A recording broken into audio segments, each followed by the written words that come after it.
So good day everyone, our report today is about the mythical tales and romances. So first we will be discussing about the mythical tales. So what is a mythical tale? So this is a term of metrical or meter that refers to a poem's measured rhythmic arrangement of words. So a mythical tale is a form of poetry that relates, tells, or narrates a story in a measured arrangement of words or a rhythm. So this is also a narrative poem that is composed in verse. So this is a type of poem that is follows narrative format like the featuring characteristics, settings, plot, and then the theme. So it relates to either real or fictional events. It uses straightforward language and relates to a wide range of subjects, characteristics, experiences, both physical and emotional. So that is about the metrical tales. So here are the different types of metrical tales. First is the fableux, wherein this is a short story incorporating comic relief, frankly coarse stories that border on the cynical. So example nito is the shipman's tale and then the merchant's tale. So next type is the bestiary, wherein this is a moralizing poetry work involving medieval allegorical work that highlighted traits of real or imaginary animals or both. So this is not just a factual about animals but also serve as the moral and religious guide using animal descriptions to convey lessons. So that is the bestiary. Next is the sermons, wherein the sermons is the religious excerpt that is presented to the public, often by a member of clergy as a part of a worship session. So this is all about religious speeches or teachings that is delivered to a congregation. So sermons focusing on moral or spiritual lessons from religious texts or beliefs. So that is all about the sermons. Last is the courtly love. So this is a medieval tale describing the demeanor and innate emotions of women and their love interest. So courtly love is mostly about romance. So that is the four different types of mythic tales.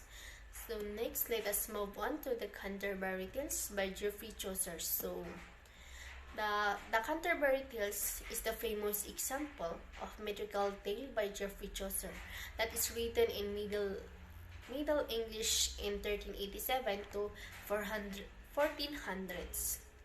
So next is the Chaucer's long poem follows the journey of a group of the pilgrims. So, wherein pilgrims is the group of people who goes on a long journey with a religious or moral purpose. So, from the Tabard Inn in Southwark to St. Thomas, a vacant shrine at Canterbury Cathedral, the host at the end suggests that each of the pilgrims tell two tales on the way out and two on the way home to help while away their time on the road. So, the best storyteller is to be rewarded with a free supper on their return. So, Chaucer's original plan was for over 100 stories, but only 24 were completed, so some of which had already been written for earlier works.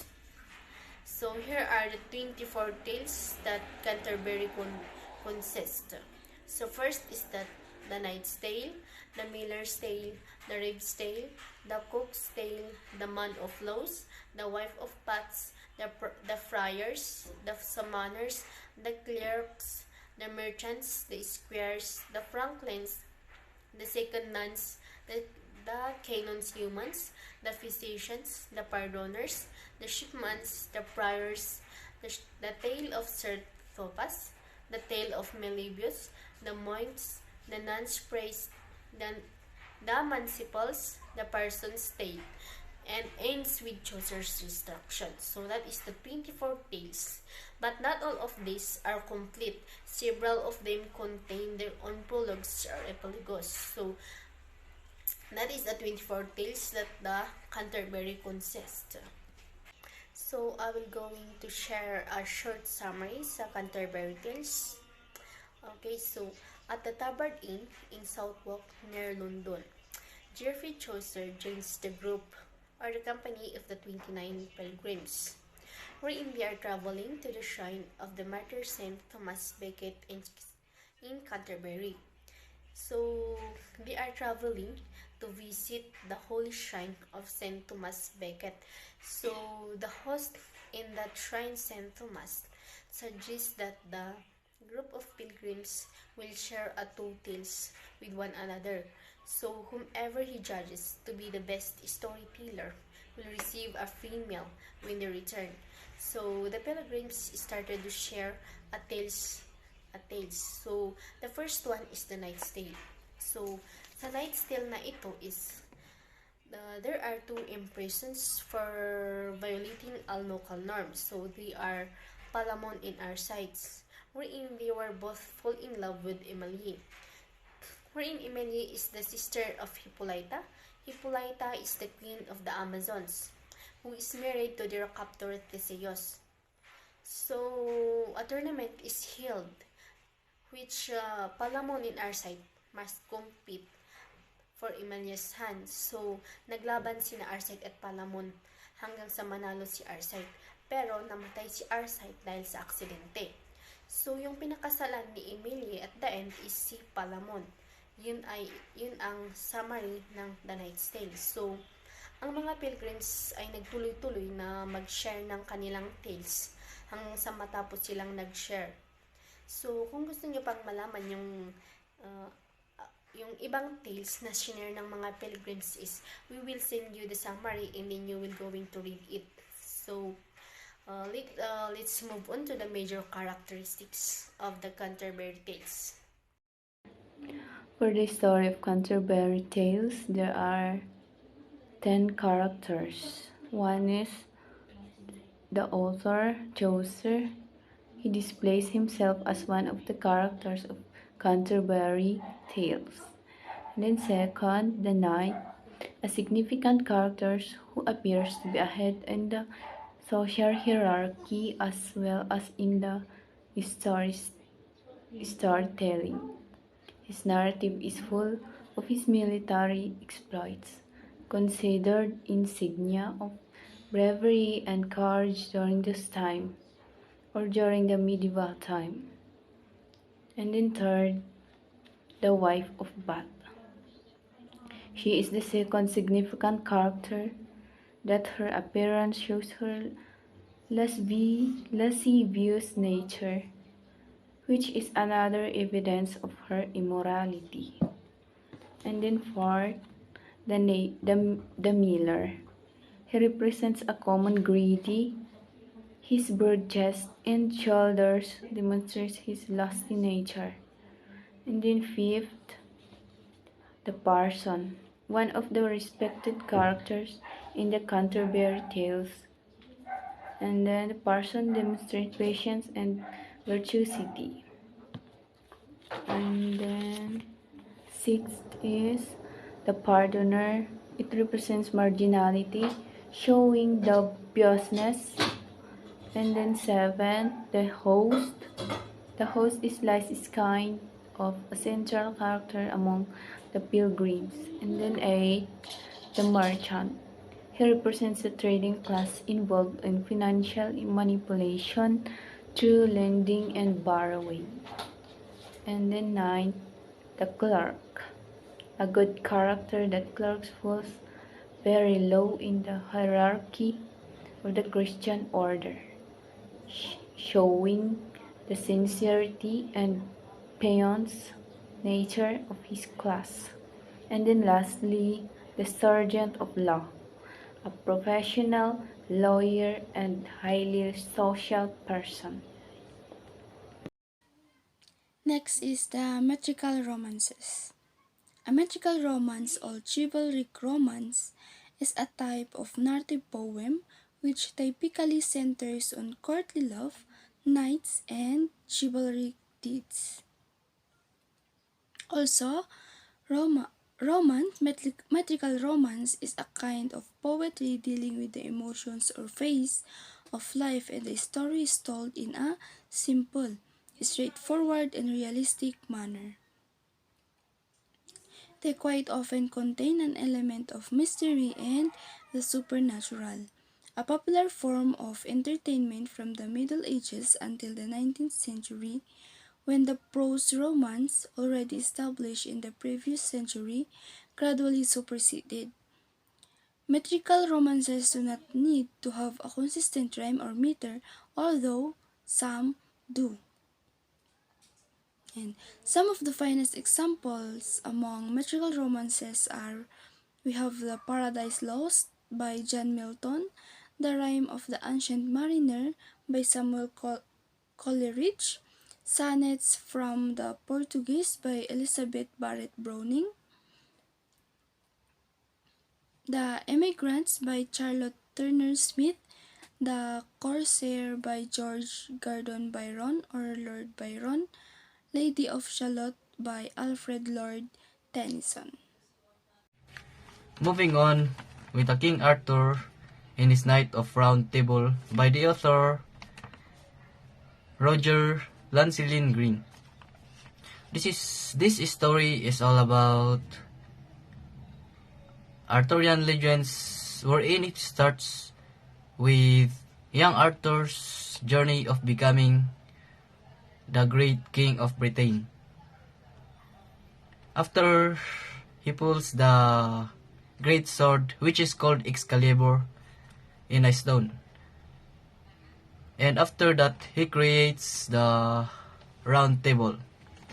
The round table represents the highest form of chivalry. He created it for the reason for wanting in his court to be considered equal, and he did not want them fighting over status or rank. The round table is round because there was no head, which means they are equal in ranks and status, which I had just said. It is the retelling of King Arthur and the adventures of his knights from the quest for the Holy Grail to the final tragedy of the Lost Battle. And moving on with the characters, the first character here is King Arthur.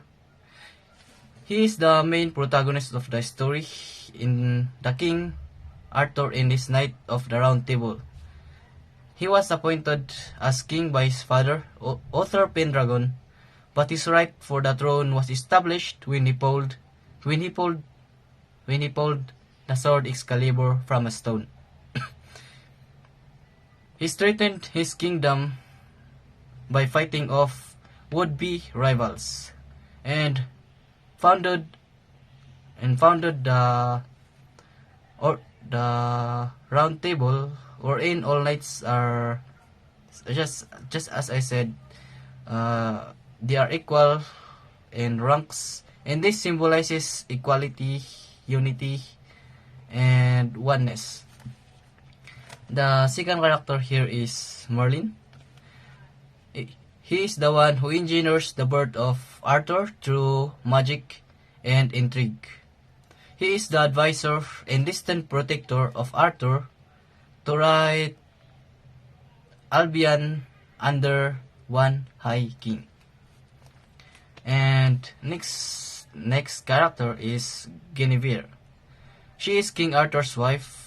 Despite her access to the round table, she has no legitimate power on it. She is also the source of discord among them and caused civil war, and later conspired with Lancelot against his husband Arthur. Although they reconcile in the later end, she plays a vital role in the victory at Badon. Sorry for that. Next character here is Lancelot. He is the first knight of the Round Table. He can be described as gentle, courteous, and courageous.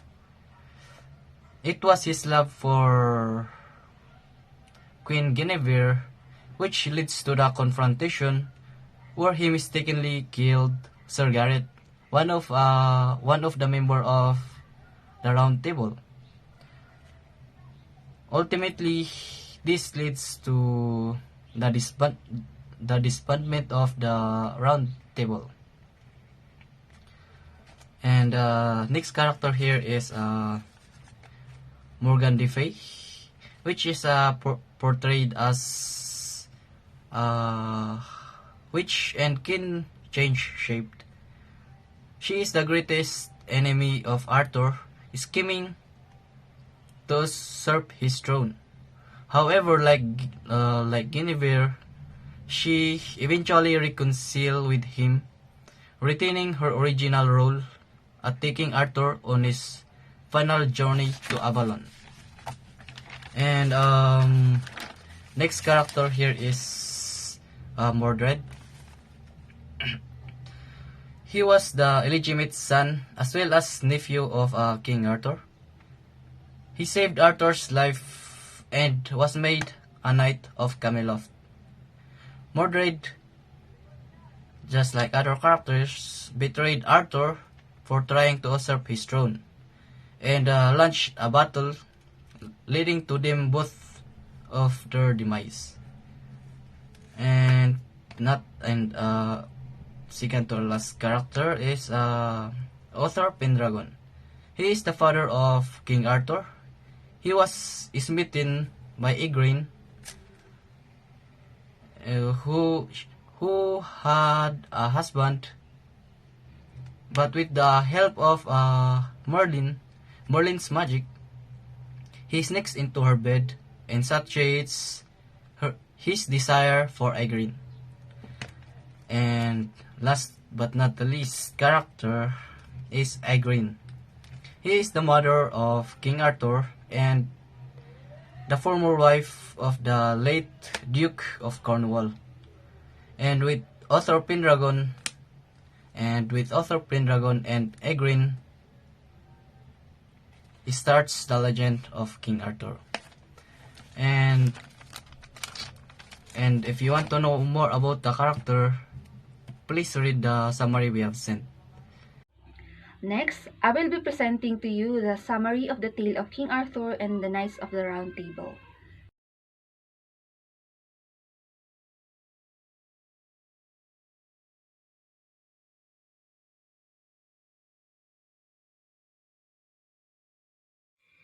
Arthur, a Celtic king born of deceit and adultery, grew to become one of the most famous rulers of Britain.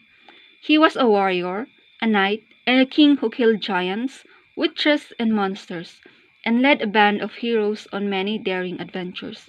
He was known for his Knights of the Round Table, and for uniting the peoples of his land. Even though his end was tragic, he was still known and celebrated all over the world. Arthur's story began with Uther Pendragon, his father. Pendragon was smitten by Igraine, the wife of the Duke of Cornwall.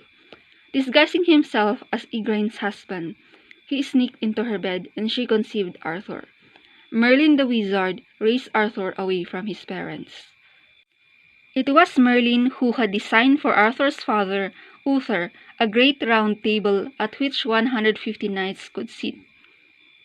Upon Uther's death, the knights did not know who should take his place. Merlin tells them that whoever could draw a mysterious sword out of a stone should be the next king. Many tried but all failed. Then one day, Arthur, who was attending his foster brother Sir Kay, was sent to find a sword to replace his brother's broken one. He came upon the magical sword Excalibur in the stone, and not knowing the prophecy, drew it out. Thus, he was proclaimed the new king. Arthur united Britain and drove off the invading Saxons. He became a benevolent and well-loved king. His reign was known for its heroic deeds and chivalric romance. In fact, the name of his castle, Camelot, had come to signify a golden age. The greatest quest of Arthur and his knights is the quest for the mythical Holy Grail, the cup from which Jesus drank at the Last Supper. While King Arthur was never to find the Holy Grail himself, his knight Sir Galahad did, because of his purity of heart. King Arthur married Guinevere, daughter of the King of Scotland. Merlin tried to warn him against the marriage, because Guinevere was in love with Sir Lancelot, one of Arthur's knights. When Arthur discovered that his wife and Sir Lancelot were having an affair, Sir Lancelot fled for France, and Arthur pursued him. In his absence, Arthur's nephew Mordred seized power. Arthur returned to Britain, and a terrible battle ensued, during which most of his knights died, and he was grievously wounded. He had Excalibur thrown back into the lake, and boarded a boat for the magical Isle of Avalon. Here, he hoped to be cured of his wounds, so that he might return to lead his people again. For this reason, Arthur is called the once and future king. And that's all for our report. Thank you for lending your ears. Thank you.